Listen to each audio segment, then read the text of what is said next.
क्या आपने कभी सोचा है कि आपकी नेकी नेकी है या सिर्फ एक तमाशा? आसलम को लगा कि वो आज किसी की मदद करेगा, मगर नीयत कुछ और थी। सड़क के किनारे बैठा वो बूढ़ा शख्स भूख के बुझाए सर्दी से लड़ रहा था। लेकिन असलम का मकसद उसकी भूख मिटाना नहीं, बल्कि अपने फॉलोअर्स बढ़ाना था। जब कैमरा ऑन हुआ तो उस गरीब की इज्जत नफ्स ने उसे रोने पर मजबूर कर दिया। एक हाथ नेकी कर रहा था और दूसरा हाथ पूरी दुनिया को दिखाने में मसरूफ था।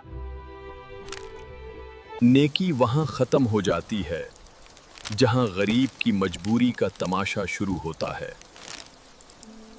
तभी मुझे हजरत आली का वो पुरहिकमत फरमान याद आ गया, जब नेकी करो तो लेने वाले के चेहरे की तरफ मत देखो, कहीं तुम्हारे एहसान का बोझ उसे मजीद शर्मिंदा ना कर दे।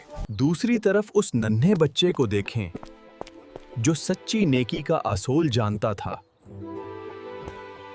इसने इसे दुनिया को ना बुलाया और ना ही दिखाया, इसने बस खामोशी से अपनी जिम्मेदारी पूरी की।